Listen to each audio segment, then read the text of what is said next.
My name is Seth Cohen, and I'm the Chief Impact Officer of Forbes and the founder of the Forbes Impact Lab. I'm joined today by my friend Lauren Lopez, the Chief People and Culture Officer of the National Women's Soccer League.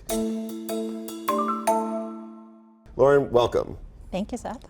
So, we're sitting here today in New York City at the NASDAQ MarketSite, and sports is as big as ever. It's as big a business as ever. And the National Women's Soccer League is one of those fast-growing businesses. Absolutely.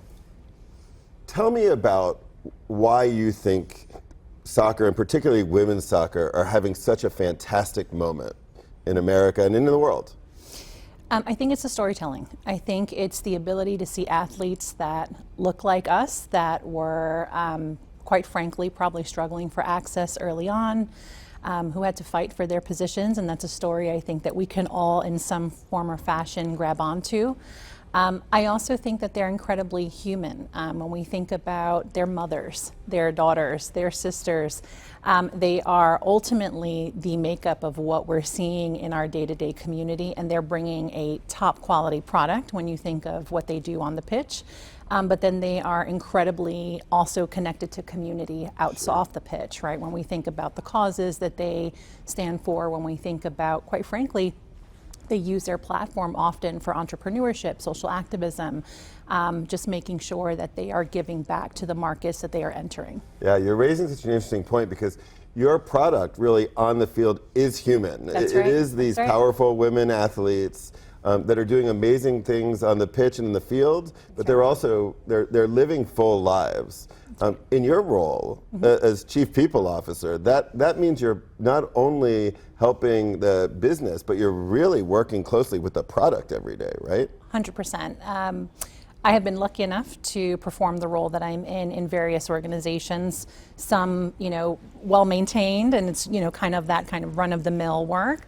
Others have been you're building from the ground up. I think the unique experience I'm having here at NWSL is I almost play a consultative role across the organization. So yes, there's the people function as its core work, but then there's how does everything else impact the people, or how does it get done with the people? So when I think about our strategy of partnerships, how are we ensuring that the partner sponsors that we're bringing on are speaking to the causes that our audience cares about, that our fans care about, that our players care about, that my staff cares about, and how do they kind of grab onto that?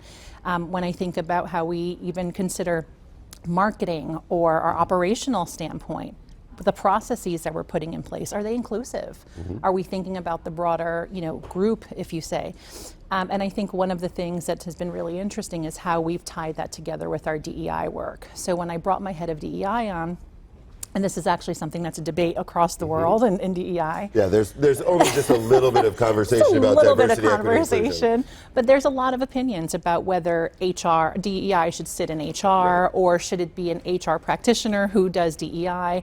I say it depends on the company and the goals. So if the goal is to just check the box on representation, sure, you can have that model, that works fine. If you are looking to really look deeply inward and say, do I have fair access for all? Am I creating processes that work for the collective? Then that's a very different situation. And I think it does really help to have someone who is creating those processes and avenues also focusing on DEI. I love that, the way you frame it, because it really is kind of a dual role, right? So much of the business, your business, but other businesses, the people are the product in lots of ways. And being that boundary spanner with inside the organization, the executive team is so critical. I know you have a really amazing reputation of bringing in some new and innovative approaches into the league and across the organizations that you all support. What are some of those that have really been change makers from your perspective? Sure. I think one of the things is we have a continuous learning strategy and a continuous listening strategy, right? So we're always focused on where is the team stuck, or where do we need to resource or retool them to ensure that we're creating no blockage, right? We can continue to deliver as needed. I think we also are very much focused on what they're saying. What do you care about? What is important right now? As a small league, we are constantly busy, right? There isn't a lot of downtime, but I also need to make sure that we're really intentional and deliberate about how we're advancing people, how we're growing people. So we've created kind of a quarterly pulse that we're kicking off this month to really start to understand in each quarter what are the things that matter the most and how can we be more proactive in terms of response. Separately, when we think about DEI, as I mentioned, we went ahead and really went external first. So we said, we don't want to just hear ourselves talking about DEI. We want to know what others think of our processes. We want to know what others think of our efforts. So we have a cross-functional group of folks who are in the NWSL ecosystem, but also some who are outside of that ecosystem, who pressure test a lot of our ideas and thoughts and kind of the programming that we're putting together. The other thing I think that has been really, one, inspirational, but then two, impactful for the athletes and our partner sponsors is our Beyond the Field program. We've spent a lot of time really thinking about how do we give care to the athletes who may be ready for a transition off the pitch, but those who were a part of the league at a point where we didn't have that infrastructure. So we've invited our vet players back, and they are part of that program. So we have a cohort of about 20 strong that kicks off this month at championship. So really from like generation to generation. That's it. And then we'll also have programming for those who maybe aren't ready for a transition yet, but want to start building the skill proactively when they're ready for that time. You know, you mentioned diversity, equity, inclusion, and we joked a little bit that obviously there's a lot of conversation about it. Yes. But representation really matters. Sure. And both being an athlete-focused organization, but an audience-focused organization, what is the responsibility you have as a league to model and represent these kind of diverse and inclusive approaches to community building and even commerce? We have to live it. I think there are a lot of organizations who are okay slapping a logo on something or saying we did this one program, pat ourselves on the back and keep going. It has to be a part of our DNA. And that's not always easy, especially when you are constantly being met with other demands and challenges as a small league. So we have been really intentional on partnering with our marketing organization to understand if we have an on-the-pitch moment, what does that carry into in terms of life at the league office, at the team level, and abroad? I want to ask you a question about mental health and mental well-being, because again, we live in a time where people are consumed by social media. Athletes are not immune from this. They're criticized for what they do on the pitch, for what they might do off the pitch.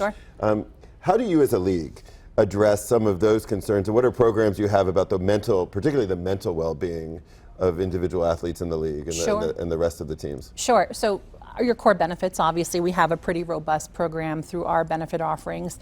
We have the unique advantage that our athletes are also our rightful employees. So they see the same benefits that our staff do. So we really lean into, these are very different populations who are going to have very different needs. How do we make sure we're serving each one appropriately? So through the core benefits, there's plenty of mental health, teledoc, and various programs that we offer. But we've also, at the team level, have a chaplain at each of the teams, non-denominational. So if there's a faith-based need, they have that access. We also have a mental health psychologist that works for the league and can be deployed at any time in person as needed for those athletes when they're on the road, or they have a specific need when they're not in market. So I know also, Lauren, that you are involved just beyond the league in the entire field of athletes and performance and really harnessing the power of human capital. We met through a great organization called Pro Sports Assembly. What has drawn you to that organization, and maybe what's that mission that all of us should be paying attention to as well in the broadest sense of athletes, sports, and inclusion? Sure. I think sports now more than ever is the unifier. It's that one thing that we can set aside 2 or 3 hours on a Sunday, watch a game, and really sit there and be a community together, no different agenda. And in some pockets that changes, right, when you think about fan behavior, and we have to work on that to make sure people still feel safe and included in those venues. But I ultimately think that sports is that one thing that people can get behind for a bit of joy, but then also really think about, let's setting aside differences. Let's have conversation, and it's the starter. Do I think that every league, has an opportunity to impact in the same way? No. Do I think that we all have the ability to do something? Absolutely. Amazing. There are many challenges confronting athletes, leagues, economic considerations, certainly disparities in pay for women athletes compared to male athletes. I guess I want to also focus on what we should be optimistic about. When you're looking out over the next 10, 15 years of the league and maybe women's sports more broadly, what gets you excited and what's keeping you more optimistic? I think it's the access that it's going to give young women who have not necessarily seen themselves in these spaces before. Oftentimes, women's sports was spoken about as charity or the fun thing to do as club sports in your town. It wasn't a destination. It wasn't a career. It wasn't something that post-active play, there was runway. There was even more runway to create a brand for yourself. So I'm super optimistic about that. I also don't view this as a moment. I think there are a lot of people who are saying like this is a blip on the map. That is completely incorrect. When you ask most people in the US soccer athlete names, they're probably going to quote women more than men. So I think that we are onto something that is very much long lasting. No question. Women's soccer is not having a moment, it's a movement. That's right. A Awesome. long one. A long movement.